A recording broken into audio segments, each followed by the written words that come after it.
Right, so whilst the news over here in the UK obsesses over a general election campaign as depressing as any I've ever known, when no matter who becomes Prime Minister next month, nothing is going to actually change, over in France things are getting pretty wild.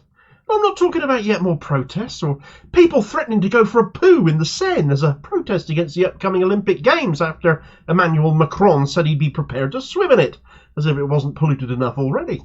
No, he's now called elections in the country following his Renaissance party getting a rinsing at the recent EU elections, losing badly to the far-right National Rally Party, formerly the National Front of Marine Le Pen. The country seems on a path towards fascism now, in which case, with all the repercussions for Europe that comes with that.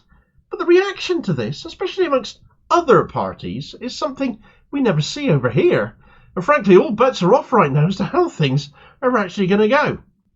Right, so, the French. The experts in protest, as they are seen by some these days, might have just protested themselves off the edge of a cliff, politically speaking, as their penchant for placards and setting fire to stuff in the streets doesn't translate well to voting. And when it came to the European elections, it was very much protest time again. At least I hope that's how it's gone. I hope that's how I'm reading this, because I'm kind of hoping the support scene for the far-right party of Marine Le Pen, Rassemblement National of the National Rally Party, was very much just a protest at Emmanuel Macron, the Tony Blair rip-off that has been president of France since 2017. His centrism, which as we full well know in this country amounts to nothing ever changing, and that he's been punished at the polls for that, with Le Pen's horrible party taking 31.4% of the vote, double that of Macron's outfit Renaissance. Macron's reaction to this can be argued to be calling the bluff of his own people, in which case, if a vote for Le Pen was a protest vote to tell him to buck his ideas up, then he's gone to the country within an hour of those election results coming out and said, well, let's have a snap election then, because apparently he doesn't believe France would pick the far right over him. Nobody saw it coming. Macron has pulled a Sunak in effect, calling an election and wrong-footing even members of his own government. Even his Prime Minister Gabriel Attal knew nothing about this. Macron as good as confirmed this was his thinking, saying that the nation needed clarification on where they stood. Do they really want the far right in power then? Or is this just protest voters trying to tell Macron what to do? I mean, the temerity of these people. Imagine electing a president and thinking they do things in the interest of the French people. Who do they think they are? He's not hanging around either. Polling day in France is the 30th of this month, 30th of June. An election period of basically just 2 weeks, in which case. But for as much as Macron epitomises stereotypical French arrogance, it seems, the danger is that France really could elect Le Pen this time, and it's what the smaller parties are up to in reaction to this that seems the craziest thing in light of it all.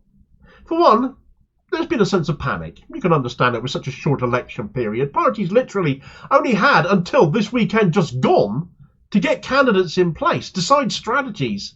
And in that sense, that might be a reflection of some of the craziness that we're seeing, because it is quite wild in some places. Let's look at the French Conservative Party for a start. Les Républicains, for example. They're clearly tired of being out of power. They are the party of Jacques Chirac, Nicolas Sarkozy. So to get back into government, their current leader, Eric Ciotti, announced that his party would form an alliance with Le Pen's. The French establishment right joining with the far-right populists. Well, colour me surprised at Tories basically doing what they think will benefit themselves the most. Unfortunately for Ciotti, not all of his party thought the same way, though. Horrified at the prospect of joining with the far right. It is like Sunak deciding to jump into bed with Nigel Farage, after all. President of the French Senate, Gérard Larcher, said, "Following the declarations of Eric Ciotti, I believe that he can no longer chair our movement and must resign from his mandate as president of Les Républicains." His National Assembly counterpart for Les Républicains, Olivier Marleix, echoed that in much terser terms. Eric Ciotti only hires himself. He must leave the presidency of Les Républicains. Demands for resignations rose to the point a vote by the Les Républicains party to expel Ciotti from the party actually passed. Can you imagine it? An election gets called and a party votes to ditch its leader at that moment. I mean, well, we were laughing and scoffing at the idea that some of the maddest of mad backbench Tories were going to try to do this to call off the election here after Sunak called it. Deposing Sunak, ditching him, not just from the Tory leadership though, but from the party itself entirely. But in France, their Conservative Party literally held that vote and did it. They voted to expel Ciotti. What did Ciotti do, though? He literally locked the doors to the party headquarters. He effectively barricaded himself inside to stop him being ousted. They had to get their party's general secretary down there, who had the spare keys, to unlock the door and let other members in. Unfortunately for Les Républicains, Ciotti was extracted from their HQ, kicking and screaming, I suppose, took them to tribunal over it, and the decision to expel him got overturned at the weekend in the French court. You can imagine that is a party in tatters already, where the leader wants to join with Le Pen, but with others likely to not stand for it, it's hardly an alliance likely to hold up. Unfortunately, it isn't the only party looking to join with Le Pen. Marine Le Pen's niece, Marion Maréchal, did not stay with the rest of her family as part of the National Front, renamed National Rally as it was, but we know who they are really. She instead joined another far-right and a vehemently pro-Israel and anti-Muslim party, Reconquest, as it translates to in the English, which was founded only in 2021 by a failed former presidential candidate called Eric Zemmour. She went on national telly, Maréchal, stood next to Zemmour and declared that she wanted Reconquête to ally with Le Pen, effectively going back to her former party, she was part of them once, or assimilating this new far-right movement into it.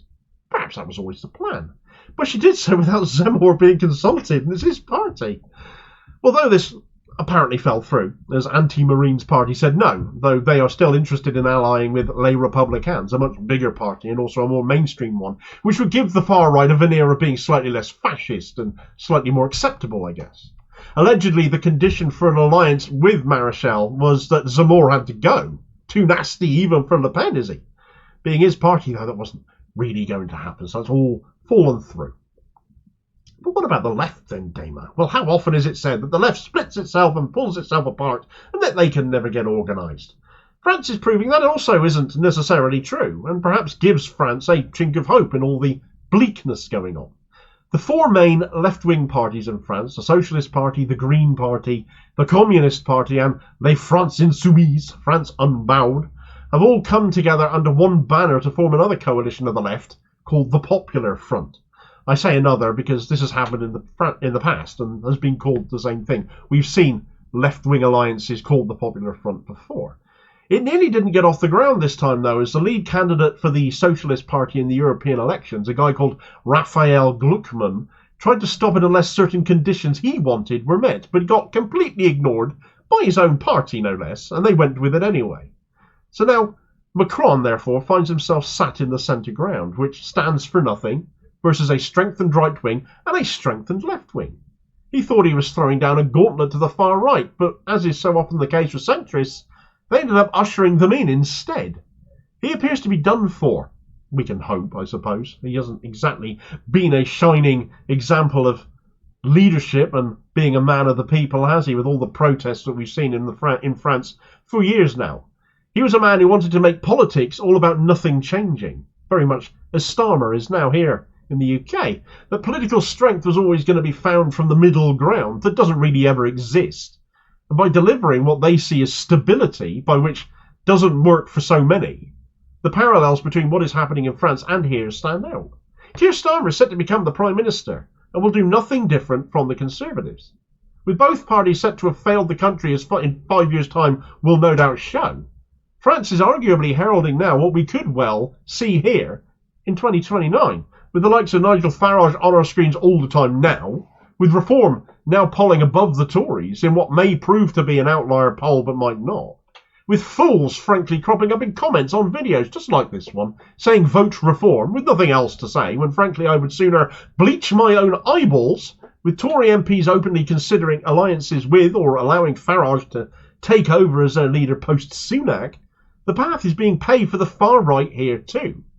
This is what standing for nothing and expecting people to back you with no other option on the table, to back you as the least worst option, gets you. It simply doesn't work, and we do risk letting in far worse. A prime example of Starmer promising something and not delivering will almost certainly be his Palestinian state recognition plan. When France's far-right parties, or like them, he is pro-Israel as well, and indeed reliant on pro-Israel backers. He's put too many conditions for this recognition to happen on it. It'll be another Starmer lie, much like everything else he's ever said he stands for, yet turned his back on. A man who promises little and won't even deliver that, in all likelihood. Get the details of that story in this video recommendation here, and I'll hopefully see you on the next vid. Cheers, folks.